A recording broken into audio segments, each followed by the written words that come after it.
Why your wife says you don't get it. Getting your partner on board. The impact that impacts trust. Erectile dysfunction. Sexless marriage versus a lack of intimacy. Manipulation, boundaries, and covert contracts. Why closure is a myth in modern relationships. Why your wife says you don't get it. And what to do. Welcome to the Moral Marriage Podcast, guys, where we keep it real, raw, uncensored, and anointed. Red five.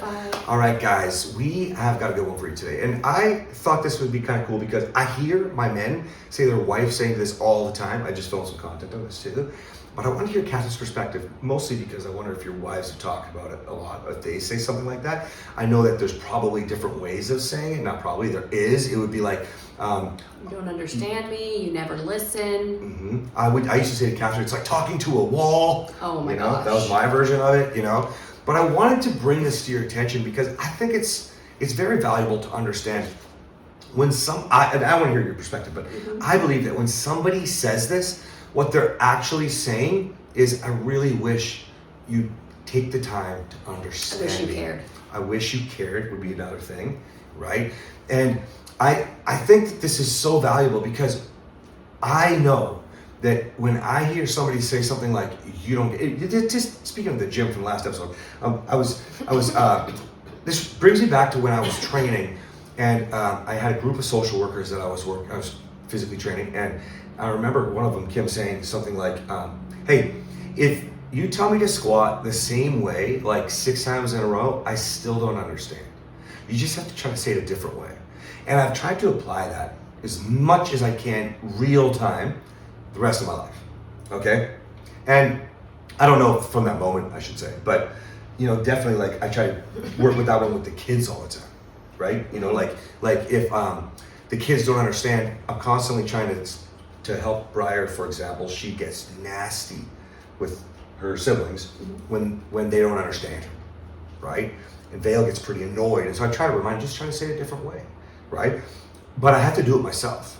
Do you feel like you have to do that sometimes? Oh yeah. Yeah. Sure. Now notice, I'm taking you away from you don't get it, you don't understand, blame, okay? To what could I do differently? It's always what could I do differently? So if you can understand your partner probably just doesn't get you. Yeah, so if your husband doesn't get it, help him get it. You want to be understood. That's my point. I know that you do.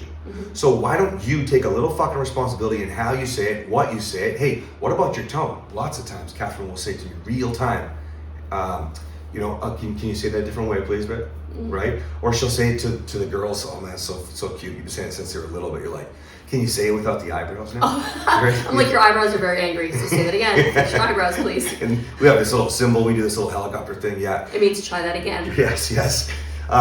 So that's the first side. If you're the one saying don't get it, I used to say, it's like talking to a wall. I should have used the eyebrow line on him. Now, it wasn't just his eyebrows. Yeah, now, it was his whole. Now can you say it without the whole fucking body going around? Yeah. Try that again. Oh my goodness. Oh gosh. Oh, this is funny. I didn't think I was going to have any fun today, guys. I have pneumonia. You guys have been following my sickness for the last 30 days. Officially, I have pneumonia. My poor. I'm having a good time filming though. Yeah, good, I'm laughing. Yeah. And I have the cutest puppy in the world on my lap. Yeah. Your little rescue dog. Very cute little. Anyway, sorry. And okay, so if you're the one, you got to just try to say it differently. You got to watch your tone. Communication. For all of you guys who are like, communication is key. First of all, communication is like 80% non-verbal, okay? And I say like 80% because even though that's the average, I'm telling you, it really depends on the person. I used to be like 99% non-verbal, and I was fucking verbal, you know what I mean? So in my communication was like 1000% in general. It's just a bigger cup. Bucket. For baking coffee. So you learned to say it differently. I wanted Kathryn to hear me. What kind of insult, which, by the way, even if you say it, you just don't get it, you say it softly like that, you're still insulting them. You're telling them that they're stupid in their own way. That's what your own way. That's what they're going to hear. Now, flip side, when your partner's saying it to you. Especially if you follow it with, you idiot. Which I think I did a lot of. Idiot was only one of the 1,000 names. 1,000 things to not talk about right now. So now you're the person that's actually receiving, okay?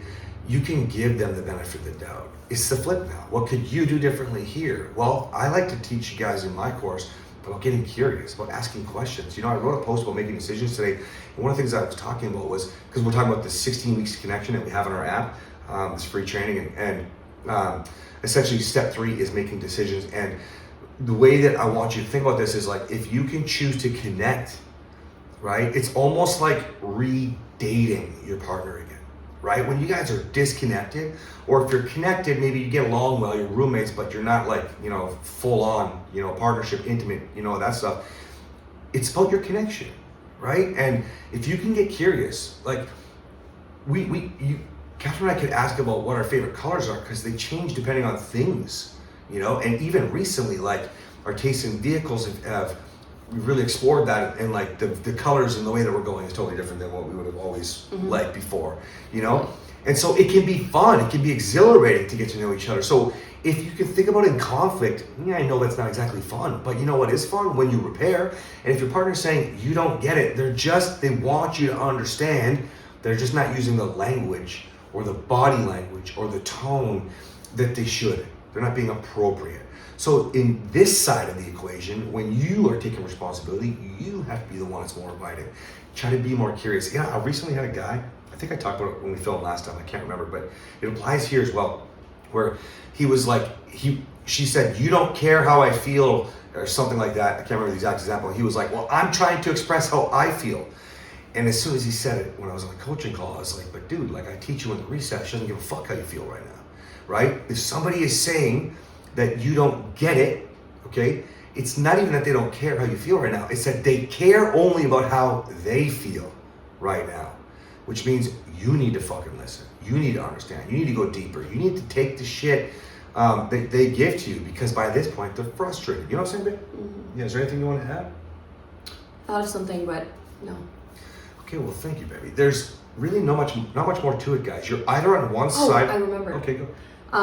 One of the things that you used to say to me, and this is like, it goes in with the he doesn't get it, right? My husband doesn't get it.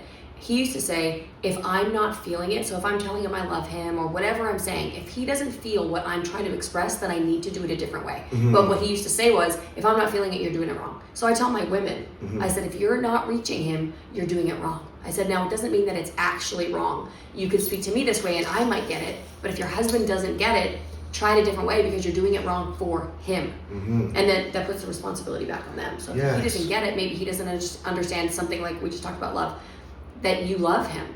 Well, if you're telling him, but you're not speaking his love language, or you're not acting in a way that's loving, or you're not doing whatever it is that fills his cup. Or maybe you're doing everything great, but he's still just like he wants to have sex. There's just something else that's missing. Then what is it? How can you take responsibility for the fact that your husband doesn't get it? How can you do it differently? And here's why, because now you know. And fix your eyebrows.